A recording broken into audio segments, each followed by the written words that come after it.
Hey everybody, welcome back to week 9 of the trading watch list. This watch list will be applicable from August 28th to September 1st. The goal of these videos is to give you ideas on a weekly basis on how to generate weekly or bi-weekly income depending upon the strategy that you use. The primary form of trading that I utilize is options trading, where I use strategies like covered calls, cash secured puts and wheel strategy to generate weekly income. If you are new to the channel, I highly recommend that you subscribe to the channel because it's of no cost to you, and save this watch list and you can go through all the other videos that I have posted since I started this series, and you will notice that we have been generating weekly incomes on a lot of these tickers, and I'll go through the details in the video. Now as usual, we'll go over the earnings, what are the main events. We had Jerome Powell speak last week, so I'll summarize that in 3 bullet points. And then we'll go over our trading recap from last week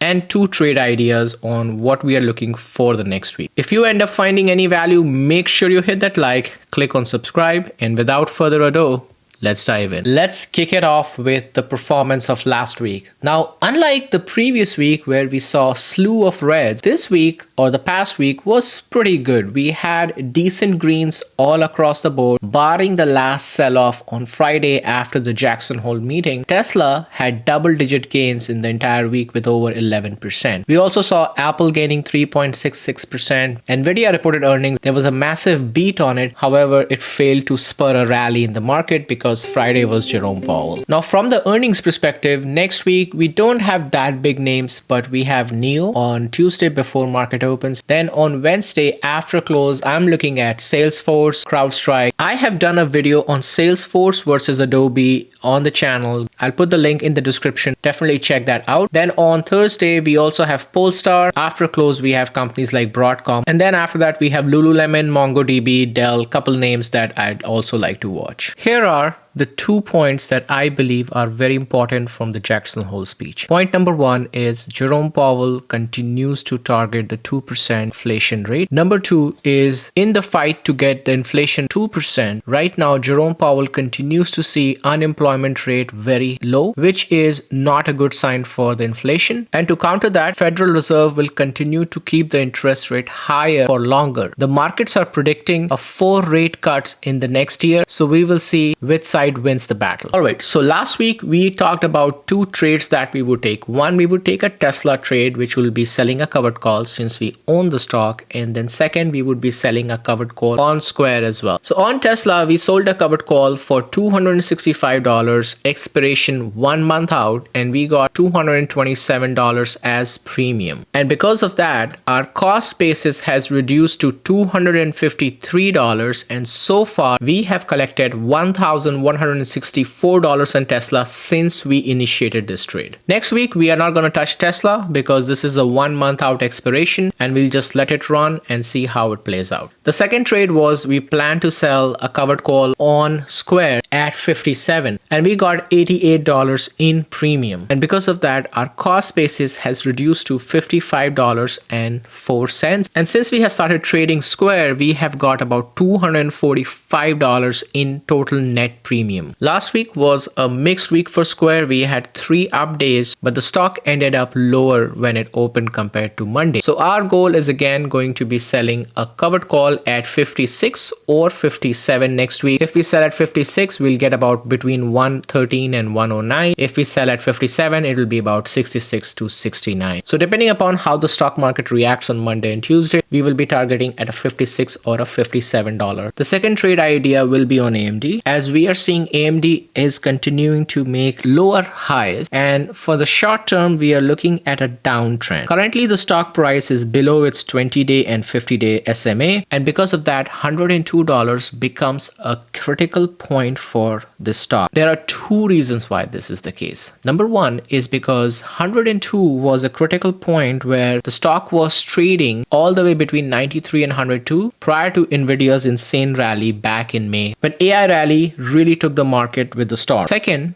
102 is a very critical resistance point for AMD going all the way back to August of 22. Currently, the 200-day EMA is about $99. The stock is very close to its 200-day EMA. So for the next week, I'm inclined to take a $98 or a $99 as a strike price with a delta of 22 and 28 respectively. And both of these strike price have a decent amount of open interest. You have 1,365 open interest at 98 and 1,212 open interest at 99. Now from a premium standpoint, you will get about 104 at 99, which will reduce your cost basis to $98. Whereas if you go $98, you may be able to get about $80 or so, which will help you to reduce to $97.20. So depending upon how the market plays out, this is going to be the second trade for next week. We have been playing AMD on a regular basis, and so far we have collected $428 on premium. So you can consider them as dividends that you are getting on a weekly to bi-weekly basis. Now make sure you do follow me on Twitter, because I do post updates on the trades that I took and the trades that I'm watching during the week. Hopefully you enjoyed today's video. Make sure you give us a like, subscribe, and I will see you next time, investor family. But don't forget to